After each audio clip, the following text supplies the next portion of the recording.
आप सभी का मुख्यमंत्री अभ्युदय योजना मिर्ज़ापुर के इस ऑफिशियल यूट्यूब चैनल पर स्वागत है।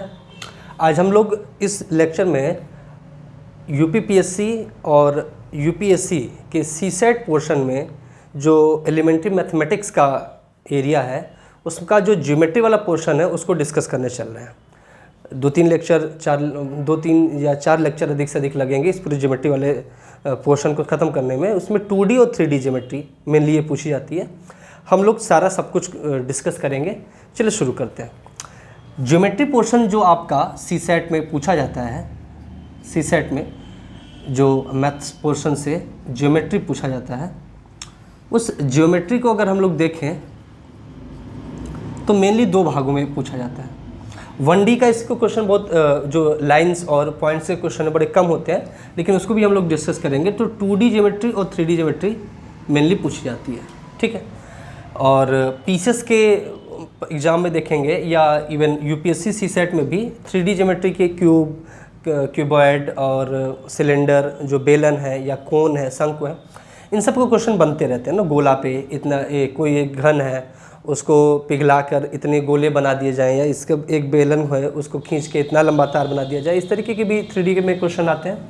2D ज्योमेट्री के भी क्वेश्चन आते हैं, ट्रायंगल से रिलेटेड आते हैं। एक समबाहु त्रिभुज की ऊंचाई इतनी है तो इसका क्षेत्रफल क्या होगा, इस तरीके के तमाम क्वेश्चन आते हैं। सारी चीज़ों को हम लोग डिस्कस करते हैं। हम लोग स्टार्ट करते हैं एकदम बेसिक से। तो अगर ज्योमेट्री का आप आधारभूत चीज़ समझें तो जो बिंदु होता है, पॉइंट, वहाँ से शुरू करते हैं हम लोग। देखिए जो पॉइंट होता है, आपने इस तरीके से एक डॉट लगा दिया। आप शायद वीडियो में दिख भी नहीं रहा हो, जितनी पेंसिल एकदम पतली सी होगी तो और आप एकदम पतला सा लगा सकते हो, इवन मोटा रहेगा तो मोटा लगाते हो ना। लेकिन हम लोग मानते हैं और ये हमारा एजम्पशन है कि जो बिंदु है यह एक विमाहीन राशि है।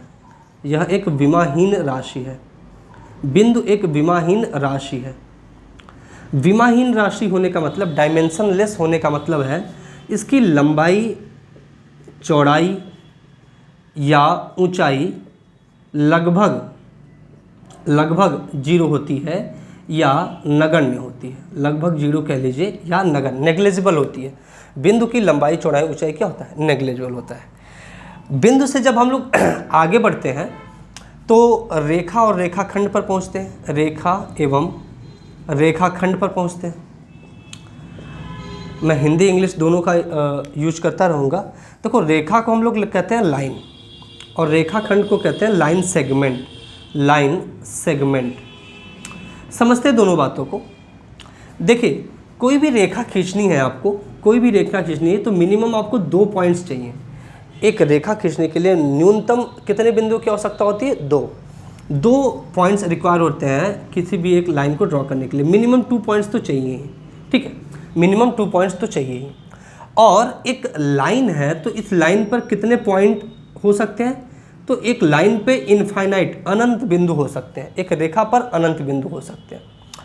अगर बात करें रेखा और रेखाखंड की, तो रेखा और रेखाखंड में बेसिकली देखिए ये डिफरेंस है। जैसे एक आपकी प्रकाश की किरण है, रे ऑफ लाइट है, तो दैट इज लाइन। देखो, इसीलिए आप लोग अपनी बेसिक कक्षाओं में, किताबों में देखते होंगे जो रेखा बनाई जाती थी, लाइन, उसको कोई एक नाम, जैसे इस रेखा की हमने एक इसका नाम, जो नाम दे दिया वो एल दे दीजिए।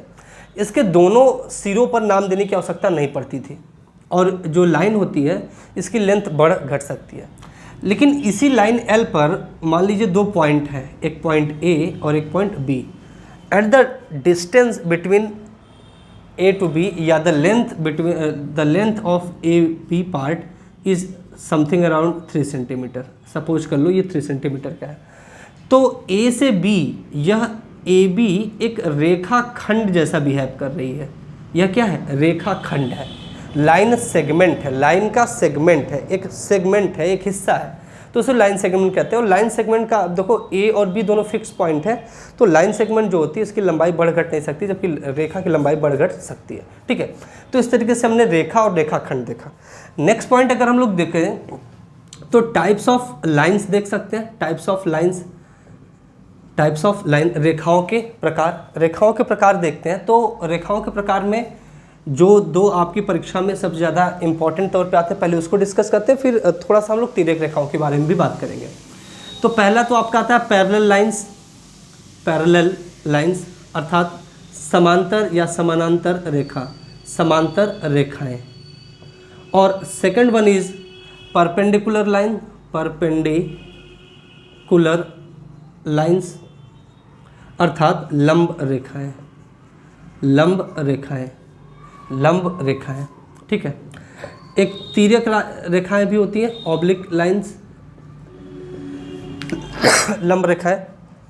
तीनों के बारे में पढ़ते हैं थोड़ी थोड़ी बातें जो हमारे एग्जाम पॉइंट ऑफ व्यू से इंपॉर्टेंट है। देखिए, जो आपकी पैरेलल लाइंस होती हैं, पैरेलल लाइंस को देखो, अगर आप हिंदी में कहते हैं समांतर, समांतर का अगर संधिविच्छेद करिए तो समान अंतर, ऐसी रेखाएं जिनके बीच का अंतर या दूरी समान रहती, समय के साथ बदलती नहीं है या जगह स्थान के साथ बदलती नहीं, उसे समांतर रेखाएं कहते हैं। सपोज करो एक लाइन ये है L, एक लाइन ये है M।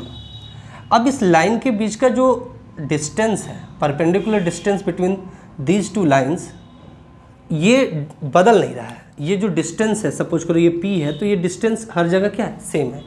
तो ये दोनों रेखाएं कहलाएंगी क्या, समांतर रेखाएं। तो दो समांतर रेखाओं के बीच की दूरी सदैव क्या होती, समान होती है, बराबर रहती है, बदलती नहीं। सेकंड पॉइंट, प्रवणता या उनके दोनों प्रवणता, देखो इसको M से डिनोट करते हैं हम लोग। ये बहुत ज़्यादा मैथमेटिकल हो जाएगा, ये आपके सीसेट में बहुत ज़्यादा इस तरीके की बातें पूछी नहीं जाएंगी, लेकिन कभी कभी बातें पूछी जा सकती हैं कि दो सरल समांतर रेखाओं के बीच का कोण कितना होगा।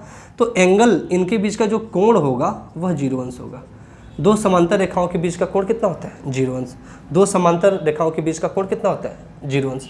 और दो समांतर रेखाओं की अगर प्रवणता, जैसे इसकी मान लीजिए प्रवणता M1 है और इसकी प्रवणता M2 है, प्रवणता को इंग्लिश में बोलते हैं स्लॉप ना, इंग्लिश में बोलते हैं स्लॉप।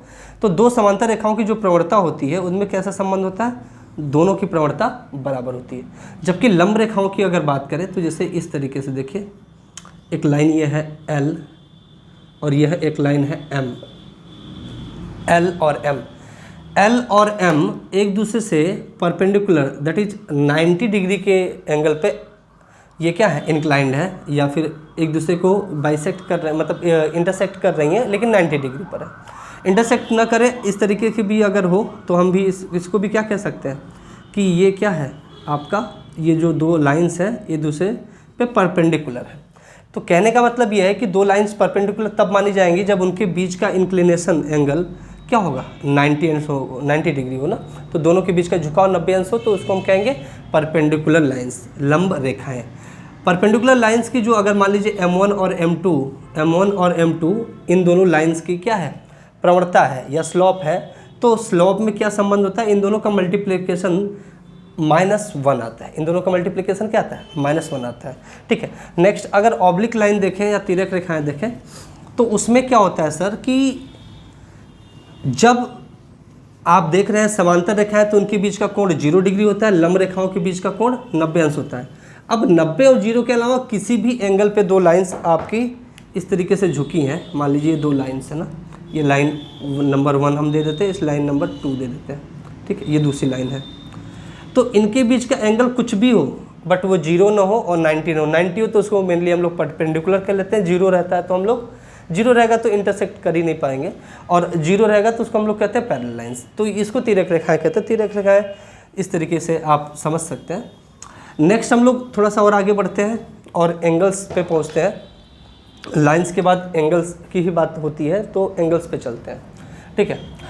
और एंगल्स में अगर देखें तो सबसे शुरू करते हैं 0 डिग्री, ये 0 अंश की जो कोण है, और इससे बड़ा 0 से 90 के बीच के जो एंगल को कहते हैं हम लोग न्यून कोण। क्या कहते हैं, न्यून कोण, या इंग्लिश में से एक्यूट एंगल कहते हैं, इंग्लिश में से कहते हैं एक्यूट एंगल, ठीक है। जो 90 डिग्री होता है, 90 डिग्री, इसको हम लोग कहते हैं समकोण, समकोण, या इंग्लिश में right angle, right angle, English में से कहते हैं राइट एंगल। 90 से 180, 90 से 180, इसे हम लोग कहते हैं अधिक कोण, अधिक कोण, इसे हम लोग कहते हैं अधिक कोण, ऑब्ट्यूज, ऑब्ट्यूज एंगल, ठीक है। फिर 180 को हम लोग कहते हैं, 180 को हम लोग कहते हैं रिज कोण, रेज कोण या इसको हम लोग स्ट्रेट लाइन एंगल या स्ट्रेट एंगल भी कह लेते हैं ना। एक सरल रेखा पर स्थित किसी बिंदु पर जो आपका कोण बनता है उसे हम लोग 180 डिग्री मानते हैं, 180 कहते हैं। नेक्स्ट 180 टू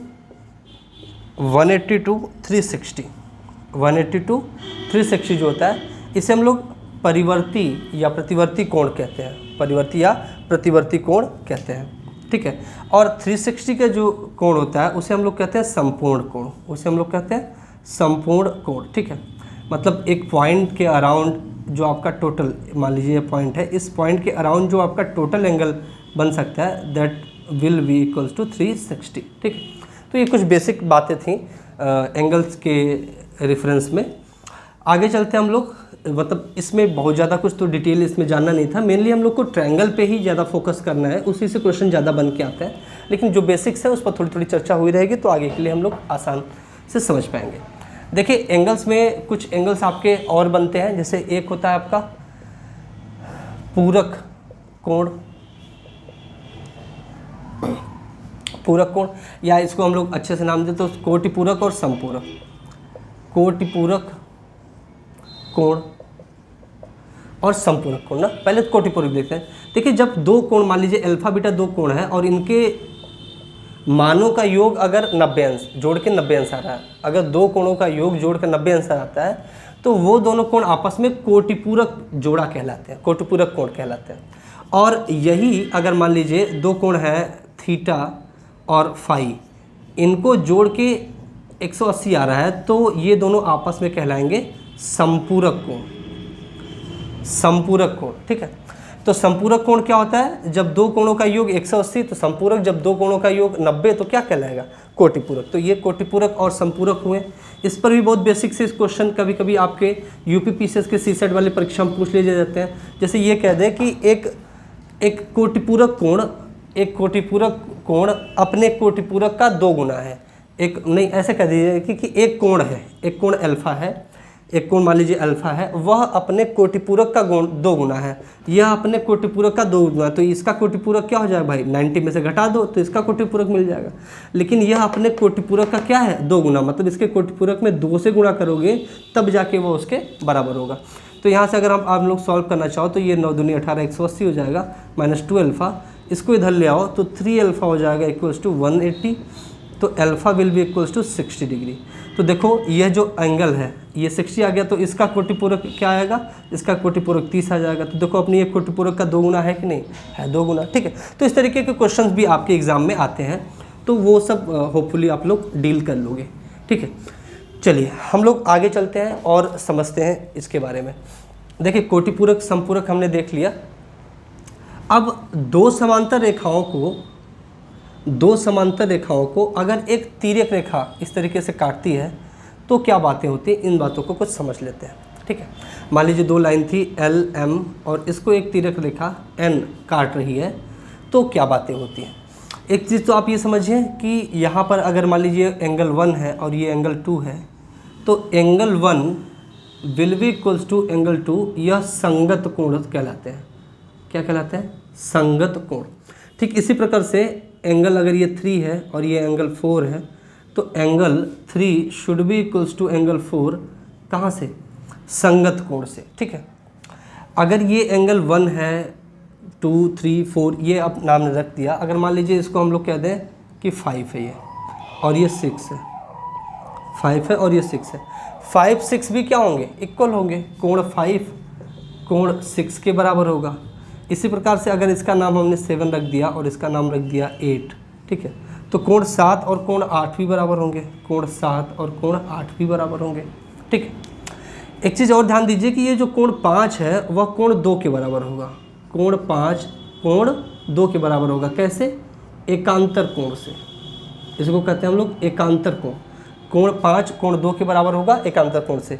कोण 7 कोण 4 से बराबर होगा, कोण 7 जो है वह कोण 4 के बराबर होगा, यह भी एकांतर कोण से, ठीक है।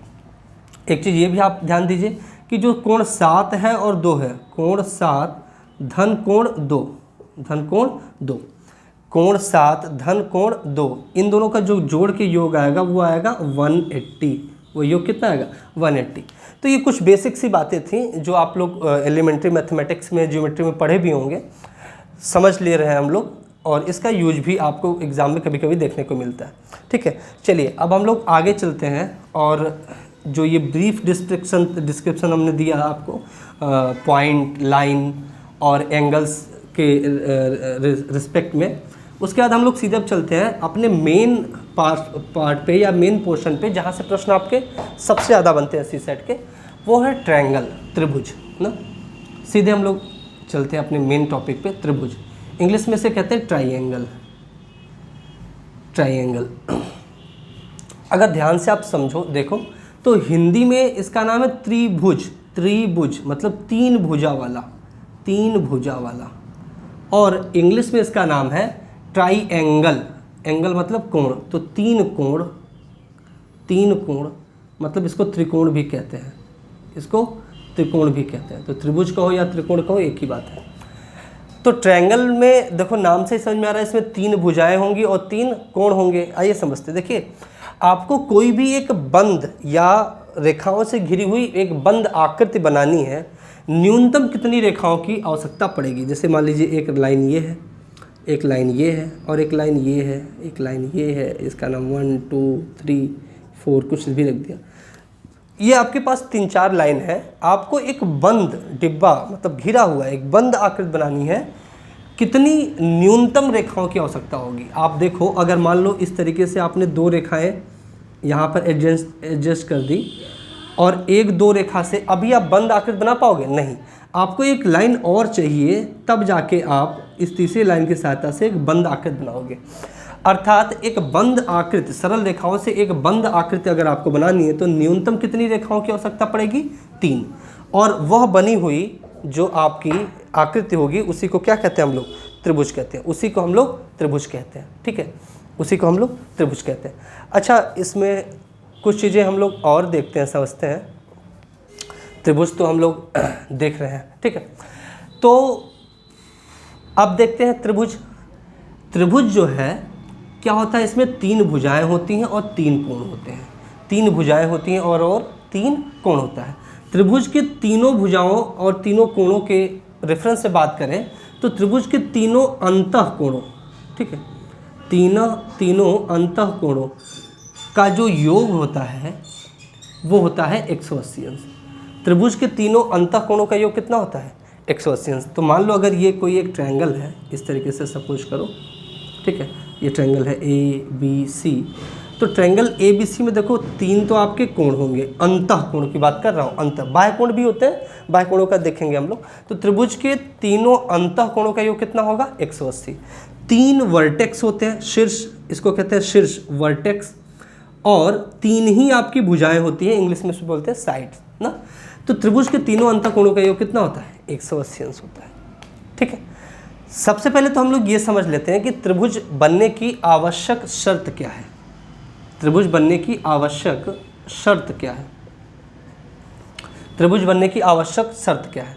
पहली बात तो आवश्यक शर्त ये है कि त्रिभुज की किन्हीं दो भुजाओं का योग, त्रिभुज की किन्हीं दो भुजाओं का योग, किन्हीं दो भुजाओं का, त्रिभुज की किन्हीं दो भुजाओं का योग, त्रिभुज की किन्हीं दो भुजाओं का योग तीसरी भुजा से बड़ी होनी चाहिए, तीसरी भुजा से बड़ी होनी चाहिए।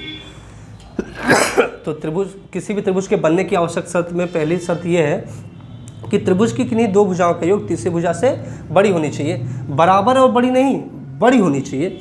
और दूसरी जो शर्त है, दूसरी शर्त यह है कि त्रिभुज की किन्हीं दो भुजाओं का अंतर, दो भुजाओं का अंतर तीसरे भुजा से छोटा होना चाहिए, तीसरी भुजा से छोटा होना चाहिए। तो दो ये शर्त हैं, इन शर्तों के आधार पर ही आप देखते हो कि त्रिभुज बन पाएगा या नहीं। त्रिभुज की दो भुजाओं का योग सदैव तीसरी भुजा से बड़ी होनी चाहिए, त्रिभुज की दो भुजाओं का अंतर हमेशा तीसरी भुजा से छोटा होना चाहिए, तभी आप त्रिभुज को बना पाओगे। जैसे आप अगर एक त्रिभुज के बारे में सब लोग जानते हो, एक समकोण त्रिभुज इस तरीके से ना, ये 90 डिग्री है। अगर मान लो ये 3 है, ये 4 है, ये 5 कर्ण, इस तरीके से आप लोग जानते हो। तो ये त्रिभुज आप लोग याद है कि एक समकोण त्रिभुज, इसी से हम लोग आपको एक उदाहरण करके दिखाते हैं। तो इसमें किन्हीं भी दो भुजाओं का आप योग ले लो, जैसे इसका लो 3 और 4 का, 4 3 7। क्या यह तीसरी भुजा अर्थात 5 से बड़ा है कि नहीं? 4 3 7, ये जो योग है 7 5 से बड़ा है। इन दोनों को जो 5 4 9, देखो 3 से बड़ा है 9। इन दोनों को जोड़ो 5 3 8, 4 से बड़ा है। ठीक है, तो ये चीज़ फॉलो कर रहा है। इसको देखो, दो भुजाओं का अंतर तीसरे से छोटा होना चाहिए। तो दो भुजाओं का अंतर देखो, 3 और 4 का अंतर कितना है? 1। क्या 1 5 से छोटा नहीं है? 4 और 5 का अंतर कितना है? 1। क्या 1 3 से छोटा नहीं है? 3 और 5 का अंतर 2।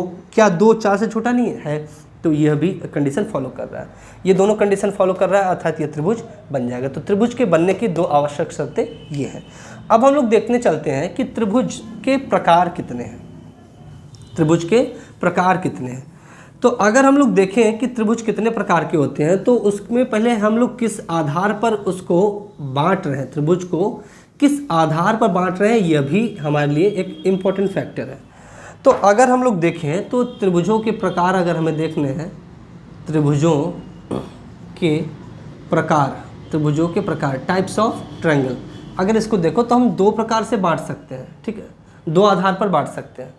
तो अगर हम लोग भुजाओं के आधार पर देखें, भुजाओं के आधार पर, भुजाओं के आधार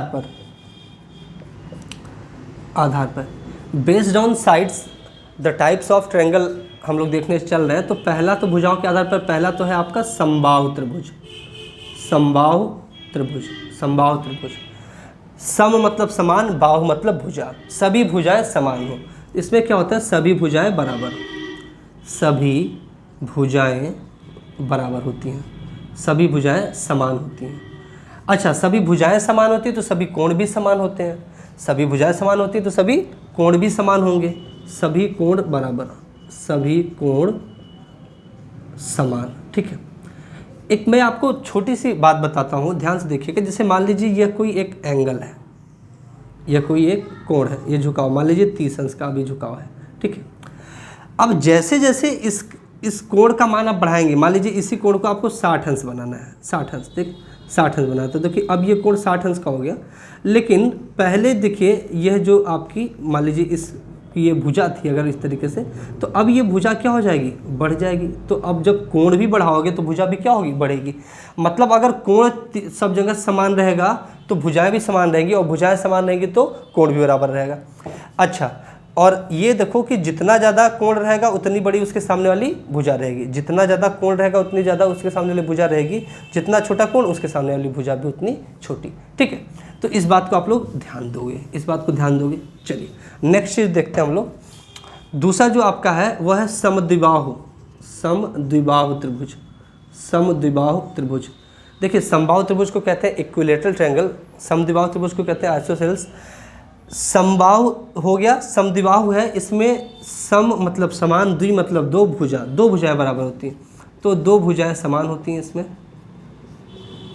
दो भुजाएं समान होती हैं, और उन दोनों भुजाओं के आमने सामने के कोण भी बराबर होते हैं। दोनों समान भुजाओं के सम्मुख कोण भी समान होते हैं, के सम्मुख कोण समान होते हैं, सम्मुख कोण समान होते हैं, सम्मुख कोण समान होते हैं। ठीक है, नेक्स्ट जो तीसरा है वह है विषम बाहु त्रिभुज, विषम बाहु त्रिभुज, विषम बाहु त्रिभुज। अब विषम बाहु त्रिभुज में क्या होता है? विषम बाहु जो त्रिभुज होता है इसकी विषम मतलब सब अलग अलग, समान असमान, विषम मतलब असमान भुजाएं, तो सभी भुजाएं असमान होती हैं। ठीक है, सभी भुजाएं असमान, सभी तीनों भुजाएं, सभी तीनों भुजाएं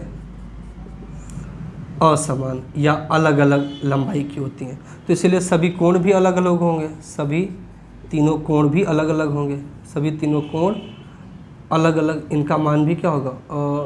अलग अलग होगा। ठीक है, इनका मान भी क्या होगा? डिफरेंट होगा, अलग अलग होगा। इन तीनों के बारे में हम लोग अलग से भी इसकी क्वालिटी को पढ़ेंगे, समझेंगे। ठीक है, नेक्स्ट अगर हम लोग देखें कोणों के आधार पर, कोणों के आधार पर, अगर हम लोग कोणों के आधार पर त्रिभुजों को बांटें तो इसमें आपका आता है पहला तो न्यून कोण त्रिभुज, न्यून कोण त्रिभुज, इसको इंग्लिश में कहते हैं एक्यूट एंगल ट्रायंगल। न्यून कोण त्रिभुज में जो तीनों कोण होते हैं, तीनों जो कोण होते हैं वह न्यून कोण होते हैं, तीनों कोण आपके न्यून कोण होते हैं। न्यून कोण त्रिभुज में तीनों कोण कैसे होंगे? न्यून कोण होंगे, मतलब सभी कोण का मान होगा, जो कोई भी न्यून कोण त्रिभुज है उसमें सभी कोण का मान 0 से 90 के बीच में ही होगा, ठीक है। दूसरा समकोण त्रिभुज, समकोण त्रिभुज, ठीक है। समकोण त्रिभुज में एक कोण 90 अंश का होगा। कोई भी त्रिभुज अगर समकोण त्रिभुज है तो ये पक्की बात है कि एक कोण 90 अंश का होगा, शेष दो कोण न्यून कोण होंगे, न्यून कोण होंगे। तो समकोण त्रिभुज में एक कोण आपका 90 अंश होगा और शेष दो कोण जो होंगे वह न्यून कोण होंगे। तीसरा अगर आप लोग देखें अधिक कोण त्रिभुज, अधिक कोण त्रिभुज, तो अधिक कोण त्रिभुज क्या होता है? अधिक कोण त्रिभुज में एक कोण अधिक कोण होगा, एक कोण कैसा होगा? अधिक कोण। और अधिक कोण क्या होता है? 90 से लेके 180 के बीच के कोण को कहते हैं अधिक कोण। एक कोण अधिक कोण होगा और दो कोण क्या होंगे? दो कोण होंगे आपके न्यून कोण, ठीक है। दो कोण होंगे आपके कैसे? न्यून कोण, तो इसे अधिक कोण कहेंगे। तो ये आपके मेनली 6 त्रिभुज ऐसे हैं जो आपके सिलेबस में है और इन पर प्रश्न बनते रहते हैं, ठीक है, इन पर प्रश्न बनते रहते हैं। अब इनके बारे में थोड़ा सा डिटेल देखते हैं। मेनली सबसे ज़्यादा प्रश्न आपका बनता है जो वो बनता है समबाहु त्रिभुज से और समकोण त्रिभुज के। आपके परीक्षाओं में सबसे ज़्यादा इन्हीं दोनों पर क्वेश्चन बनता है। मेनली क्वेश्चन आपको एरिया निकालने के लिए आता है, त्रिभुज का क्षेत्रफल निकालने के लिए आता है, उसको हम लोग समझते हैं। तो जो सबसे ज़्यादा आपके इम्पॉर्टेंट चीज़ें हैं उसको मैं पहले और बढ़िया से कवर कराता हूँ, होपफुली आप लोग को समझ में भी आ रहा होगा, ठीक है। चलिए, कुछ बेसिक टर्मिनोलॉजी है एक त्रिभुज के लिए, उसको पहले समझ लेते हैं और फिर हम लोग क्षेत्रफल पे आ जाते हैं, त्रिभुज के क्षेत्रफल पे आ जाते हैं। तो टर्मिनोलॉजी में जो पहली चीज़ है वो तो है माध्यिका। क्या है? माध्यिका, मीडियन, मीडियन, ठीक है, माध्यिका, मीडियन। देखिए, मान लीजिए अगर यह एक कोई त्रिभुज है इस तरीके से, ठीक है, मान लीजिए इस तरीके से कोई त्रिभुज है, इसका नाम कुछ भी देते हैं PQR। तो किसी माध्यिका क्या होती है, ध्यान से ये समझिए, इसकी डेफिनेशन सुन लीजिए। माध्यिका क्या होती है? किसी भी त्रिभुज में किसी भी शीर्ष से, कोई भी शीर्ष, चाहे ये शीर्ष लो, चाहे ये शीर्ष लो, चाहे ये शीर्ष लो, मान लीजिए हमने ये शीर्ष R ले लिया, किसी भी शीर्ष से सम्मुख भुजा, इसके सामने की भुजा कौन सी है? ऑपोजिट साइड कौन सी है? PQ।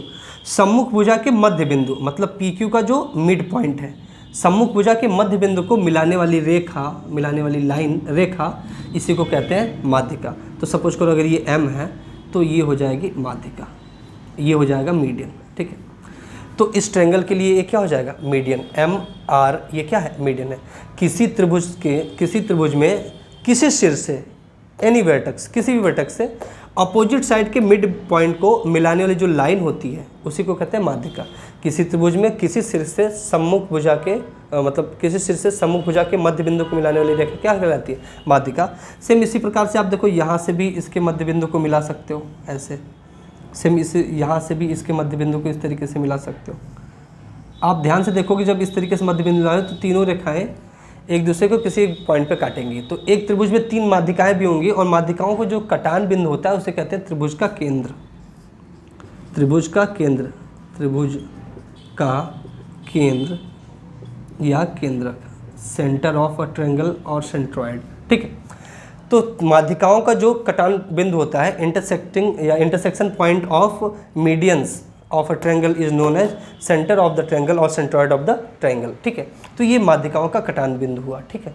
इस तरीके से कुछ बातें और हमें जाननी है इसके बारे में। तो उसमें एक चीज़ तो हम लोग ये देख लेते हैं कि त्रिभुज का परिवृत्त क्या होता है और त्रिभुज की अंतःवृत्त क्या होती है, त्रिभुज का परिवृत्त और अंतःवृत्त, और फिर हम लोग आगे की बात करते हैं। तो हमने माध्यिका देख लिया, हमने त्रिभुज का केंद्र देख लिया, परिवृत्त और अंतःवृत्त देख लेते हैं, परिकेंद्र अंतःकेंद्र भी देख लेते हैं लगे हाथ, ठीक है। परिवृत्त और अंतःवृत्त, देखिए त्रिभुज का परिवृत्त एवं अंतःवृत्त।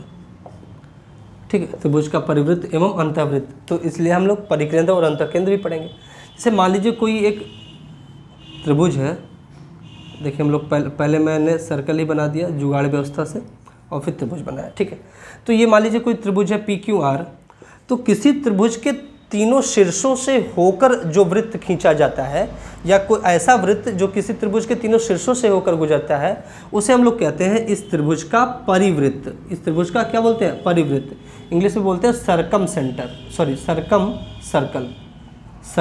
सर्कल। ठीक है, तो परिवृत्त क्या होता है? किसी त्रिभुज के हर वर्टेक्स से होकर, तीनों वर्टेक्स से होकर खींचा जाने वाला जो आपका सर्कल होता है उसे बोलते हैं सरकम सर्कल। अब ये सरकम सर्कल तो है, लेकिन इसका सरकम सेंटर क्या होगा?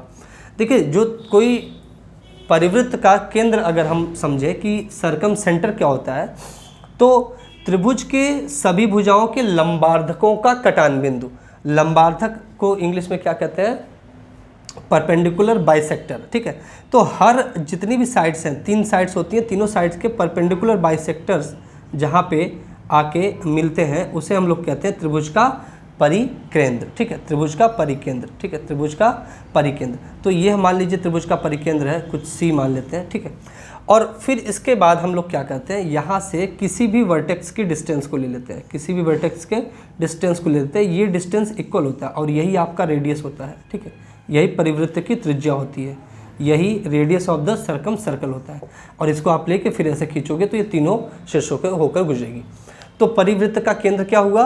सभी भुजाओं के लंबार्धकों का कटान बिंदु। ठीक है, intersection of perpendicular bisectors of a triangle is known as circumcentre. ठीक है, और सरकम सेंटर तो हो गया। अब जो ये सरकम सर्कल है उसका रेडियस क्या होता है? सरकम सेंटर से किसी भी वर्टेक्स का डिस्टेंस जो होता है उसे हम लोग कहते हैं रेडियस ऑफ द सरकम सर्कल। ठीक है, अंतःवृत्त देखो क्या होता है भाई, इसको भी जुगाड़ विधि से पहले बना लेते हैं और फिर आपको समझाते हैं। इस तरीके से मान लीजिए कुछ भी। ठीक है, जुगाड़ विधि से पहले बना लिया है एक त्रिभुज जिसका नाम है ABC, और फिर करते हैं। देखिए, ऐसा वृत्त जो किसी त्रिभुज को अंदर से, किसी त्रिभुज के अंदर इस तरीके से स्थापित हो कि वह तीनों भुजाओं को स्पर्श करता हो, तो उसे हम लोग कहते हैं अंतःवृत्त। उन्हें क्या कहते हैं? त्रिभुज का अंतःवृत्त। त्रिभुज का अंतःवृत्त क्या होगा भाई? जो त्रिभुज के तीनों भुजाओं को टच करता हुआ अंदर त्रिभुज के अंदर स्थापित हो। ठीक है, उसे हम लोग कहते हैं त्रिभुज का अंतःवृत्त। ठीक है, अब इस अंतःवृत्त की त्रिज्या और केंद्र के बारे में समझिए। हम लोग अगर सभी एंगल का एंगल बाइसेक्टर, त्रिभुज के सभी एंगल का एंगल बाइसेक्टर निकालें तो वह किसी एक पॉइंट पर मिलेगा, उसे हम लोग कहते हैं त्रिभुज का अंतःकेंद्र। उसे हम लोग कहते हैं त्रिभुज का अंतःकेंद्र। ठीक है, इन सेंटर ऑफ ट्रायंगल, और ये इंग्लिश में कहलाता है इन सर्कल अंतःवृत्त। ठीक है, तो त्रिभुज के तीनों कोणों का जो अर्धक खींचो ना, एंगल बाइसेक्टर करोगे तो एंगल बाइसेक्टर का जो इंटरसेक्शन पॉइंट होगा उसे हम लोग कहेंगे इन सेंटर। अब इन सेंटर मिल गया तो रेडियस कैसे निकालते हो? अब इन सेंटर मिल गया जहाँ से, वहाँ से आप ना हर साइड पे परपेंडिकुलर ड्रॉप कर दो। ठीक है, हर साइड पे क्या ड्रॉप कर दो? परपेंडिकुलर ड्रॉप कर दो। ये सभी परपेंडिकुलर इक्वल होंगे, इसको स्मॉल r नाम देते हैं, और यही रेडियस है आपके अंतःवृत्त का या इन सर्कल का। इन सर्कल का रेडियस क्या होता है? इन सेंटर से आप किसी भी साइड पर परपेंडिकुलर ड्रॉप करोगे, उस परपेंडिकुलर डिस्टेंस की जो डिस्टेंस है वही होता है रेडियस ऑफ इन सर्कल। ठीक, अंतःवृत्त का केंद्र देख लिया हमने, अंतःवृत्त की त्रिज्या देख ली, परिवृत्त का केंद्र देख लिया, परिवृत्त की त्रिज्या देख ली, हमने देख लिया कि परिवृत्त क्या होता है, अंतःवृत्त क्या होता है। ठीक है, तो परिवृत्त अंतःवृत्त भी हमने देख लिया। त्रिभुज का बाह्य कोण क्या होता है यह भी हम लोग थोड़ा समझ लेते हैं, और फिर हम लोग सीधे चलते हैं त्रिभुज के क्षेत्रफल पर। फिर चलते हैं त्रिभुज के क्षेत्रफल पर। बेसिकली हम आज समबाहु त्रिभुज और समकोण त्रिभुज को पढ़ने की कोशिश करेंगे। ठीक है, बीच बीच में मुझे देखना होता है कि वीडियो ठीक चल रही है कि नहीं, तो होपफुली वीडियो ठीक चल रही है। चलिए देखते हैं हम लोग। तो अगर हम लोग बात करें कि जो आपका